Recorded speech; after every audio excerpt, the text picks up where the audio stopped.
स्वागत है भाई आप सभी लोगों का एक नए दिन में, एक नई वीडियो में। आइसलैंड में अपना सफ़र हो चुका है भाई अब ख़त्म। एक हफ़्ता थे हम रेकाविक रुके, आसपास एक्टिविटीज़ वगैरह के लिए जो आपने वीडियोस देखी। पीछे बस आ चुकी है एयरपोर्ट की, इसमें बैठ के चलते हैं। अब हम जा रहे हैं भाई यहाँ से अमेरिका, क्योंकि बढ़ना है हमको एंटार्क्टिका की तरफ। तो वापस तो जा नहीं सकते इंडिया की तरफ, अमेरिका से जाएंगे साउथ अमेरिका, फिर एंटार्क्टिका। तो ये इस ट्रिप पे 5वां कॉन्टिनेंट हो गया। नहीं, एशिया, इंडिया, फिर Africa, Europe, America, south America, Antarctica, एक ही ट्रिप पे 6 कॉन्टिनेंट। बस ऑस्ट्रेलिया रह जाएगा। चलते हैं भाई, बस में बैठते हैं। हमारी फ़्लाइट है 4 बजे की और न्यूयॉर्क लैंड हो जाएंगे 5 बजे। आप कह रहे हो 1 घंटे की फ़्लाइट? जी नहीं, 4 घंटे का टाइम डिफरेंस है। फ़्लाइट 5 घंटे की है, 1 घंटे में पहुँच जाएंगे टाइम डिफरेंस की वजह से। चलो चलते हैं, आपको न्यूयॉर्क घुमाएंगे। न्यूयॉर्क में भी 1-2 एक्टिविटीज़ हमने बुक कर रखी हैं, वो करेंगे।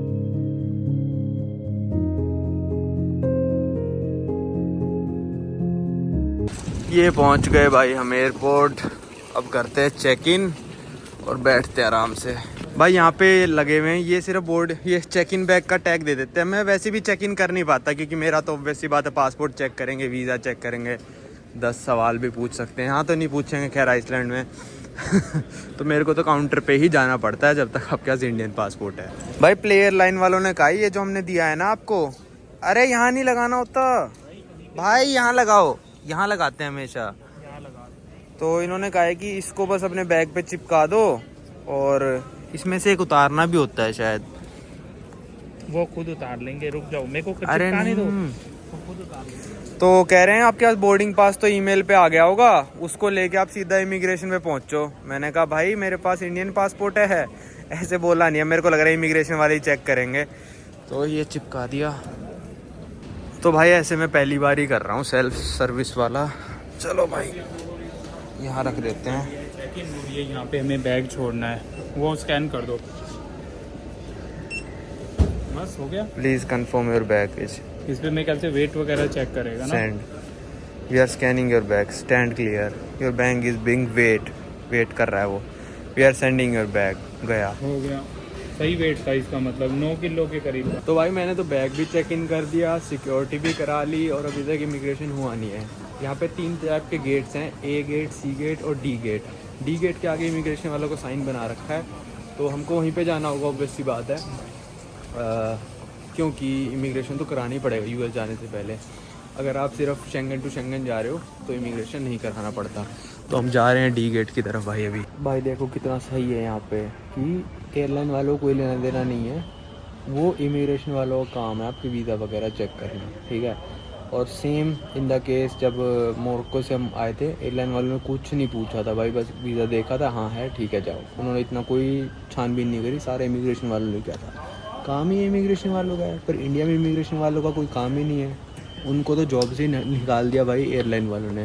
उनसे ज़्यादा छानबीन करते हैं एयरलाइन वाले। तो ये मैं समझाने की कोशिश कर रहा हूँ। यहाँ पे देखो मैं अंदर बैठा हूँ एयरपोर्ट के, बैग भी चेक इन होके जा चुका, सिक्योरिटी भी हो चुकी है। तो इमिग्रेशन वाले मेरा वीज़ा देखेंगे, उनके हाथ में है कि मेरे को जाने दें या नहीं दें, वो करेंगे सेंसिबल बात। एयरलाइन वाले ये दिखाओ वो दिखाओ, पता नहीं इंडिया के भाई, मेरे को लग रहा है मिनिस्ट्री को इस पे कदम उठाने चाहिए, और तो कुछ नहीं हो सकता। एयरलाइन वालों को बोलो भाई तुम बोर्डिंग पास इशू करो, आगे का काम इमिग्रेशन वालों का, तुम्हारा नहीं है। या फिर टिकट बेचनी बंद कर दो तुम, अगर तुमको लग रहा है कि वहाँ से डिपोर्ट होके आ जाएंगे बंदे, तुम अपनी टिकट ही मत बेचो उन बंदों को जो तुमको लग रहा है। तो भाई इमिग्रेशन हो गया। इमिग्रेशन वाले ने ना पासपोर्ट स्कैन किया मेरा, और एकदम से मुँह बना ले। मैंने कहा पता नहीं क्या हो गया भाई, इनको अपने वीज़ा ही समझ में नहीं आते, कैसा शेंगेन एरिया है, वीज़ा स्कैन करते ही आ जाना चाहिए, ऐसे बना ले। ये क्या है? तो फिर कहती फिंगरप्रिंट लगाओ, मैंने फिंगरप्रिंट लगाया, फिर कहती हाँ अब आ गया। मैंने कहा कैसे वीज़ा दे रहे हो भाई तुम लोग, तुमको खुद के वीज़ा नहीं समझ में आते कभी, ठीक है। फिर भाई जैसे ही मैं उसके बाद आया तो मेरा पासपोर्ट देखा इंडियन है, यूएस जा रहा है, तो फिर मेरे को एक अलग काउंटर में ले गए। जितने भी लोग यूएस जा रहे हैं और जो यूनाइटेड स्टेट्स के सिटीज़न नहीं है, उनकी पूरी लिस्ट बनी हुई थी फ़्लाइट के हिसाब से। सिर्फ यूएस की फ़्लाइट्स के लिए होता ही है। उनको एक अलग कमरे में ले जाके पूरा स्कैन करते हैं 3-4 बार, मतलब वही मैं बता रहा हूँ किसके लिए स्कैन करते हैं, वही आतंकवादी हमले के लिए। तो उन्होंने पूरा मतलब मेरे को यहाँ से मतलब एक पर्ची सी होती है जो मशीन में डालते हैं, स्कैन करा, कुछ नहीं मिला। थोड़ी बहुत बात करी, मतलब ऐसे बंदे से बात करने की कोशिश करते हैं कि कोई हिंट मिल जाए, तो फिर कुछ नहीं मिला, फिर कहते जाओ। और एक हैरानी की बात ये हुई, इमिग्रेशन वाली ने ना मेरा वीज़ा तक नहीं देखा यूएस का। मैंने तो एक ही पासपोर्ट पकड़ाया था उसको, एक पासपोर्ट पकड़ाया, उसने वीज़ा तक नहीं देखा मेरा यूएस का, दूसरे वाला पासपोर्ट ही नहीं मांगा उसने। तो पता नहीं क्या है वीज़ा ही चेक नहीं करते यहाँ तो भाई। तो चलो ये आ गया, संटी भाई जा चुके ऑलरेडी, ये ड्यूटी फ्री आ गया। तो चलो लो भाई, इसी प्लेन से आए थे हम जब आइसलैंड आए थे, इसी से अब वापस जा रहे हैं, वापस नहीं मतलब आगे जा रहे हैं न्यूयॉर्क।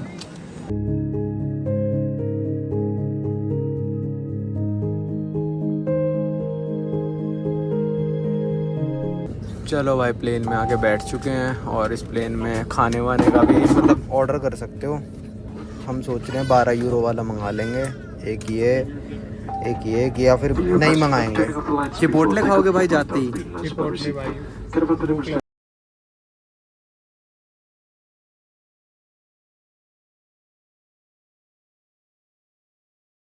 भाई ये हम कहीं पहुंच गए कनाडा के ऊपर, और देखो नदी भाई पूरी, ये सांप जैसी जो आपको दिख रही है, ये पूरी की पूरी नदी है जो पूरी जमी पड़ी है। देखो एक उसकी ब्रांच वहाँ निकल रही है गहरी, पूरी दूर तक वो नदी पूरी फ्रीज हो रखी है। कहीं पे कनाडा के ऊपर है, एक भी घर नहीं दिख रहा। और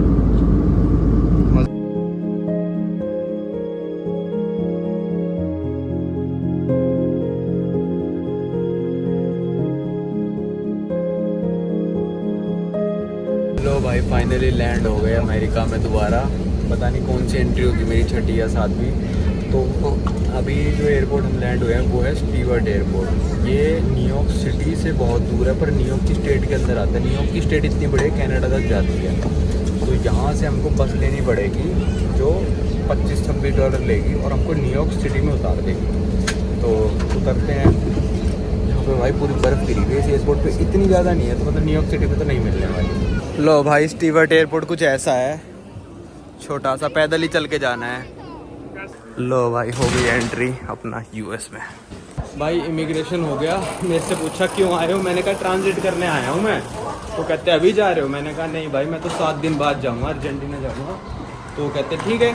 और भाई मैं गलती से ना यूएस वालों की लाइन में लग गया। तो कहते आप इस लाइन में कैसे आ, क्योंकि जो फॉरेन के सिटीजन थे ना उनका कर ही नहीं रहे थे अभी वो, मतलब उनको रुकवा के रखा था, सिर्फ अमेरिकन का कर रहे थे। तो ये बात बड़ी अजीब लगी मेरे को, पर इस बात को उस ऑफिसर ने सुधार दिया। कहता, मैंने कहा मेरे को नहीं पता भाई मैं उस लाइन में कैसे आया, करना हो कर दे, नहीं करना मत कर, ऐसे तो नहीं बोला मैंने कहा मेरे को नहीं पता ऑफिसर मैं कैसे आया। थोड़ी तमीज़ से बात करी तो कहते ठीक है, क्यों आए, 2 सवाल पूछे, बस ठीक है जाओ। मतलब सब लोग मेरे को सोच रहे थे यूएस का बंदा है। ये संटी भाई ने ऑलरेडी यहाँ पे बस की टिकट ले ली है, तो $25 की बस है, ये पहुँचाएगी। देखो सबसे आगे बैठे हैं, न्यूयॉर्क सिटी में पहुँचाएगी। चलो भाई आ रहा हूँ। तो भाई थोड़ा ना मैं विस्तार से बता देता हूँ। संटी भाई पहले ही निकल गए थे, क्योंकि हमको पता था एक ही बस जाती है और पूरी शायद फ्लाइट ही बस लेगी। तो मैंने कहा पहले से निकल जाओ, आपके यूएस पासपोर्ट है और टिकट विकट खरीद लेना। तो भाई तो निकल गए, वहाँ पे तब तक भीड़ हो गई।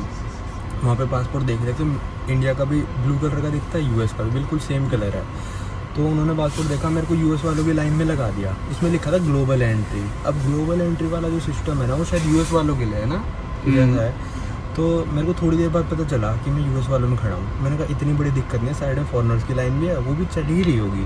भाई जब मैं आगे पहुँचा ना, मैंने देखा कि अभी सिर्फ कर ही यूएस वालों का रहे हैं, फॉरनर्स का कर ही नहीं रहे हैं। तो मैंने कहा अब ये दिक्कत हो सकती है, क्योंकि वो कहेगा भाई तुम्हारा तो हम कर ही नहीं रहे अभी, तुम तो पीछे जाके लगो। मैं गया ऑफिसर के पास, तो फिर वो कहता ग्रीन कार्ड आपके पास? मैंने कहा no officer, I don't have any green card.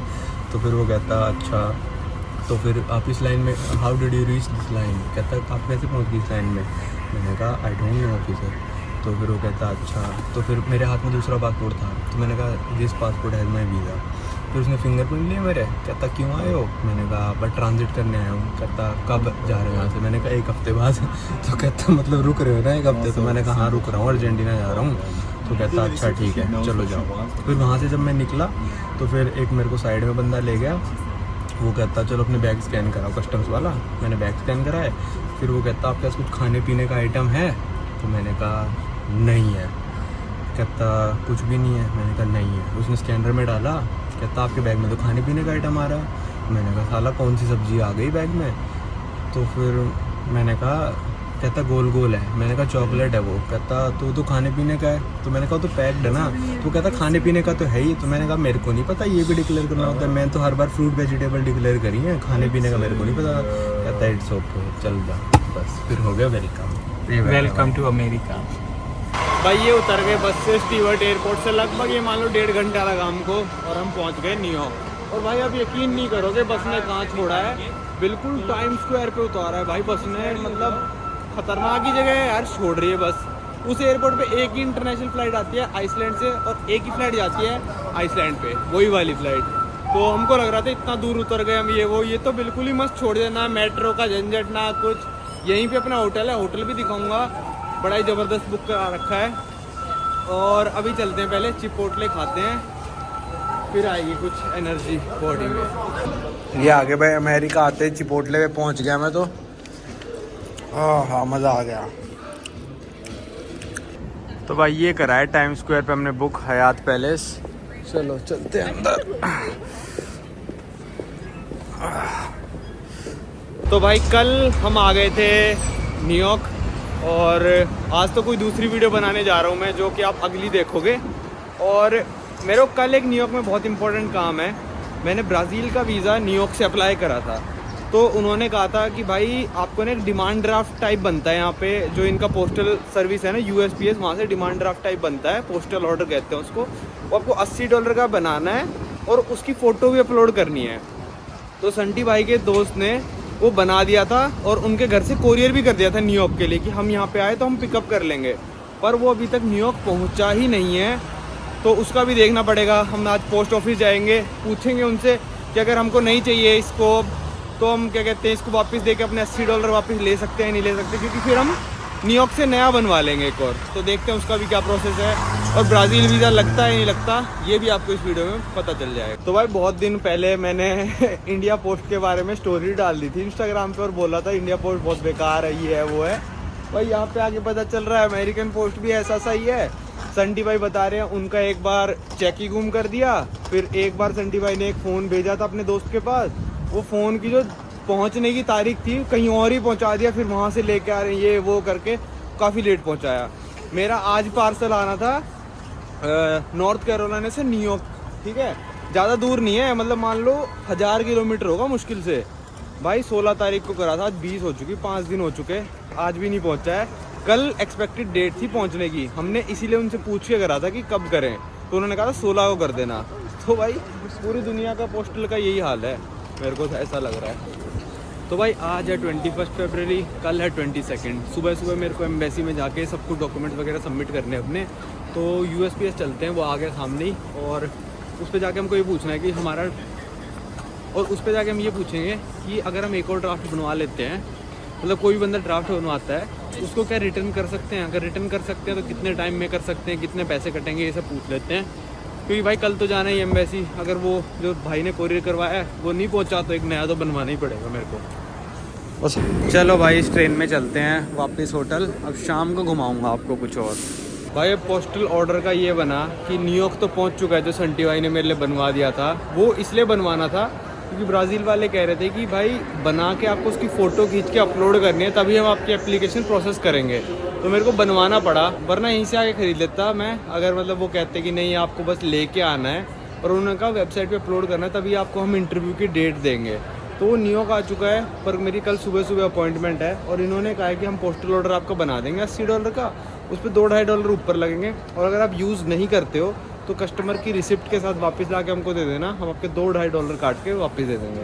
वैसे जो USPS के पोस्ट ऑफिस होते हैं वो शाम को 5 या 6 बजे बंद हो जाते हैं, पर यहाँ पे जो पेन स्टेशन वाला पोस्ट ऑफिस है, ये एक स्टेशन है न्यूयॉर्क में, ये वाला सुबह 7 बजे खुल जाता है। वैसे जनरली 9-10 बजे खुलते हैं और रात के 10 बजे तक खुला रहता है। देखते हैं यहाँ पे पोस्टल ऑर्डर बन पाता है या फिर नहीं। यहाँ पे मनी ऑर्डर बन चुका है, और मनी ऑर्डर बनवाने के लिए ना आपको या तो कैश देना पड़ेगा या फिर डेबिट कार्ड, ऐसा दिखता है US में मनी ऑर्डर ये बन गया, जैसे $80 का।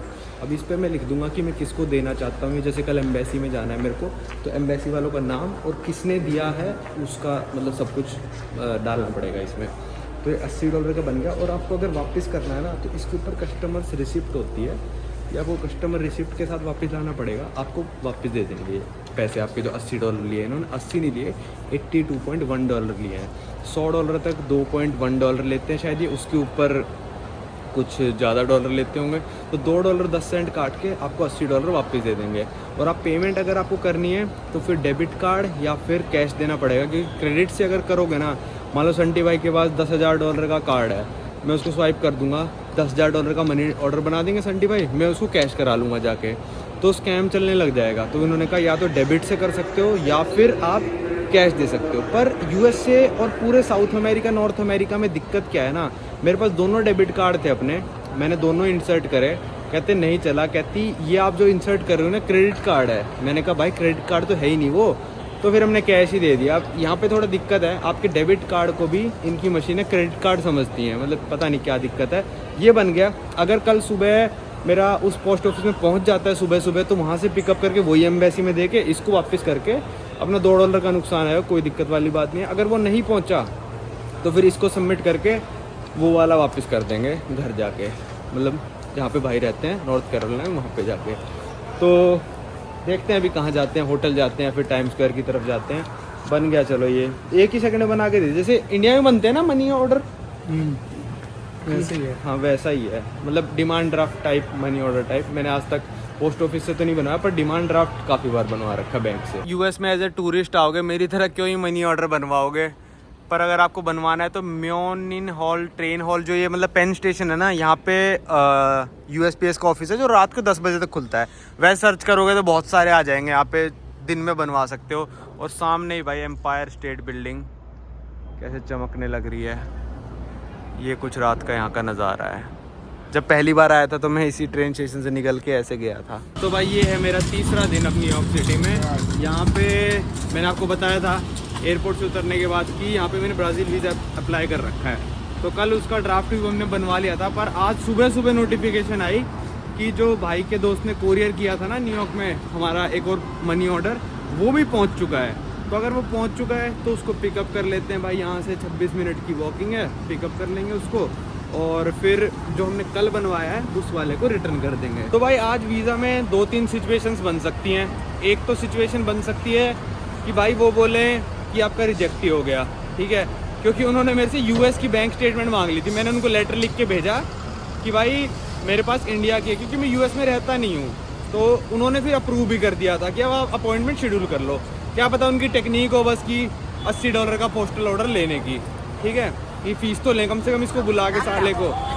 भाई दूसरी सिचुएशन बन सकती है कि वो कहें कि अपना सारे डॉक्यूमेंट सबमिट कर दो और आपका पासपोर्ट मिलेगा जब हम अप्रूव करेंगे तब। वो मैं कर नहीं सकता क्योंकि मेरे को यहाँ से 27 तारीख को निकल जाना है। तीसरी सिचुएशन बन सकती है वो कहें कि शाम को ले लेना या फिर 1-2 दिन बाद ले लेना, वो हम सोच सकते हैं। आज थर्सडे है, कल फ्राइडे है, फिर मंडे तक हूँ मैं, ट्यूसडे को सुबह सुबह मेरी फ़्लाइट है। तो ये 3-4 सिचुएशन है जो बन सकती हैं। सबसे बुरी सिचुएशन इसमें हो सकती है कि मेरा रिजेक्ट कर दें, और या फिर मैं उनसे ऐसे कह सकता हूँ मेरा पासपोर्ट मत रखो, आप प्रोसेस करते रहो, अगली बार न्यूयॉर्क आऊँगा तो मैं अपना वीज़ा पिकअप कर लूँगा। तो 3-4 सिचुएशन बन सकती है। अभी उन्होंने कुछ नहीं बताया है, उन्होंने सारे डॉक्यूमेंट्स ऑनलाइन अपलोड करवा लिए थे मेरे से और सारे चेक करे उन्होंने। विदिन 24 आवर्स मेरे पास रिप्लाई आ गया था कि आपके हमने डॉक्यूमेंट चेक कर लिए हैं, बैंक स्टेटमेंट चाहिए हमको। तो उसका रिप्लाई फिर मैंने दिया, फिर उन्होंने दोबारा चेक करे, फिर उनका दोबारा रिप्लाई आया विदिन 2-3 आवर्स कि अब आप अपॉइंटमेंट शेड्यूल कर सकते हो। मेरा अपॉइंटमेंट शेड्यूल करने का ऑप्शन ही नहीं खुल रहा था जब तक कि उन्होंने सारे डॉक्यूमेंट चेक नहीं कर लिया। तो मतलब मैंने खुद के हिसाब से नहीं करा है, उन्होंने सब चेक किया है। अब सब चेक करने के बाद भी रिजेक्ट करेंगे फिर तो भाई इनकी टेक्निक है कि पैसे घुसने की, मतलब तो जैसा भी होगा जो भी होगा देखते हैं भाई। अब इंडियन पासपोर्ट है, सारे वीज़ा लेने पड़ते हैं, ऐसा भी चलता रहता है भाई। वहाँ पे पार्सल हमको नहीं मिला, वो कह रहे हैं कि अभी आउट फॉर डिलीवरी दिखा रहा है, तो हमारे पोस्ट ऑफिस में भी डिलीवरी वैन आएगी, वो डिलीवर करेगी, फिर हम आपको दे पाएंगे। तो कह रहे हैं वो डिलीवरी नहीं हुआ हमारे पास अभी, तो इसलिए मैंने कल दूसरा बनवा लिया था। अब चलते हैं एम्बेसी, देखते हैं एम्बेसी में क्या होता है। भाई ये आ गए थे हम कॉन्सुलेट जनरल ऑफ ब्राज़ील। तो भाई मैं अंदर घुसा था एम्बेसी के कुछ 10:40 के करीब, अपॉइंटमेंट वगैरह चेक करी, बिठाया, सिर्फ यूएस का वीज़ा देखा, उसकी ज़ेरोक्स, कहती इसी पासपोर्ट में। मैंने कहा नहीं इसमें तो नहीं है, वो तो पुराने वाले में मैं लाए नहीं पासपोर्ट। कहती कोई नहीं, फिर कहती 3 मंथ की बैंक स्टेटमेंट और इंडिया वाली, और एक फ़ोटो और पासपोर्ट, और तो कुछ भी नहीं मांगा। मतलब जो मैं लाया था उसमें ज़्यादा डॉक्यूमेंट तो मैं वापस ही लेके आ गया। तो फिर मैंने उससे हाँ पोस्टल मनी ऑर्डर, और इतनी अच्छी है यार यहाँ पे सर्विस, इतनी अच्छी लगी ना मेरे को कि भाई क्या ही बताऊँ। फ़ोटो मेरी खुद चिपकाई उसने इस फॉर्म में जो होता है, ठीक है, कहती फ़ोटो दे दो मैं चिपका देती हूँ। फिर पोस्टल ऑर्डर मेरा खाली पड़ा था तो उस पर खुद ही मेरा नाम लिख दिया। फिर मैंने उससे पूछ लिया कि कब मिलेगा मेरे को पासपोर्ट, तो कहती अभी बैठो अभी दे रही हूँ। वो भाई मतलब 11:30 हुए होंगे अभी और पासपोर्ट मेरे को मिल चुका है। वीज़ा खैर मैं आपको दिखा नहीं सकता क्योंकि आजकल यूट्यूब कॉपीराइट वगैरह मार देता है वीज़ा दिखाने पे। मैं थोड़ा सा दिखा देता हूँ, चलो कोई बात नहीं। और मेरे को उम्मीद थी कि 10 साल का मिलेगा क्योंकि इनकी वेबसाइट पे लिखा था कुछ 10 साल का, देखो ऐसा है कुछ, ठीक है देख लिया 10 साल का, पर मेरे को मिला 5 साल का। तो 5 साल भी बहुत होते हैं भाई। 2029 तक मेरा ब्राज़ील वीज़ा भी वैलिड है। मैंने ऐसे ही ले लिया कि चलो $80 में मिल रहा है, इंडिया में इतने डॉक्यूमेंट सबमिट करो, ये करो वो करो, हाथों हाथ में लेके आ गया। 1 घंटा भी नहीं लगा, सब कुछ ऑनलाइन अपलोड किया, आ गया और ले लिया ब्राज़ील का वीज़ा। सही था ना भाई, देख लो क्या प्रोसेस था, क्या मक्खन प्रोसेस। सारी कंट्रीज़ को ऐसा ही करना चाहिए, तुम ऑनलाइन सबमिट करा लो, अगर अप्रूव कर दिया तो फिर बुला के बंदे को हाथों हाथ दे दो। तो अब हमको यहाँ से जाना है भाई संटी भाई के घर पे, जो कि है नॉर्थ कैरोलिना में। तो यहाँ से काफ़ी सारे ऑप्शन है भाई, या तो बस ले सकते हो, फ्लिक्स बस चलती है यहाँ पे, या फिर आप ले सकते हो ट्रेन ले सकते हो। पर ट्रेन की टिकट यहाँ से भाई नॉर्थ कैरोलिना की मिल रही है अभी $180 की। तो हमने कहा ये तो नहीं लेंगे, एक बंदे के $180, 2 बंदों की 360, बस की टिकट भी इतनी आ रही है $100-120, मतलब आखिरी मोमेंट पर कराओगे तो ऐसा ही चलता है। तो संटी भाई बोले कि यहाँ पे अमेरिका में सबसे सस्ता मिलता है रेंटल कार, तो कार रेंट करके चलते हैं और वहीं पे ड्रॉप कर देंगे गाड़ी को। तो मैंने कहा चलो ठीक है। फिर मैं आज संटी भाई के घर से जाऊँगा ट्रेन में, क्योंकि मैंने अभी वापसी की ट्रेन भी बुक करा दी है, जो कि मेरे को पड़ी है सिर्फ $84 की, जो अभी पड़ रही है $180 की, क्योंकि मेरी अमेरिका से आगे की फ़्लाइट है न्यूयॉर्क से, तो मेरे को वापस आना ही पड़ेगा 3-4 दिन बाद। तो चलते हैं भाई। भाई ये वाली गाड़ी मिली है मैलिबू, शेवरले की मैलिबू, और ये रोड आइलैंड की गाड़ी है, तो मतलब अलग स्टेट की, न्यूयॉर्क की है भी नहीं। चलो चलते हैं। तो भाई गाड़ी भी ले ली थी और यूएसपीएस का मेल भी आ गया मेरे पास कि भाई आपका ये रेडी फॉर पिकअप है, तो हमने पिकअप भी कर लिया। अब चलते हैं भाई की घर की तरफ। तो ये होता है भाई money order, postal money order. Consulate general of Brazil के लिए कटवाया था हमने नुआंकुर चौधरी के नाम से, पर अभी हमको रिटर्न करना पड़ेगा। पर इतना सा आपको रिटर्न नहीं करना, तब एम्बेसी वाले तो इतना ही पार्ट लेते हैं, ठीक है। इसमें एड्रेस लिखा है मेरा, इसलिए छुपा रहा हूँ। ये भी चाहिए होता है, इसके ऊपर लिखा होता है, और सीरियल नंबर देखो इसका भी सेम है उस वाला ना। तो आपको ये दोनों चीज़ देनी पड़ेंगी। $82 का बना है, तो ये वाला अब हम रिटर्न कर देंगे भाई के घर पे जाके, तो हमको $80 वापस मिल जाएंगे। तो भाई बहुत ही लंबी ड्राइव होगी, मैंने तो कुछ भी वीडियो नहीं बनाई। अभी हम पहुँचे नॉर्फिक वर्जीनिया पहुँचे हैं, तो अभी और आगे जाना है 2 घंटे। यहाँ पेट्रोल भरवा लेते हैं, यहीं पे गाड़ी रिटर्न करनी है। यहाँ से भाई के फ्रेंड आ जाएंगे लेने, तो गाड़ी में फुल टैंक कराना है। गाड़ी ने एक ही टैंक में हमको न्यूयॉर्क से ये नॉर्फिक वर्जीनिया पहुँचा दिया। 40-45 मेरे हिसाब से $50 तक का तेल आएगा, तो ठीक है चलो।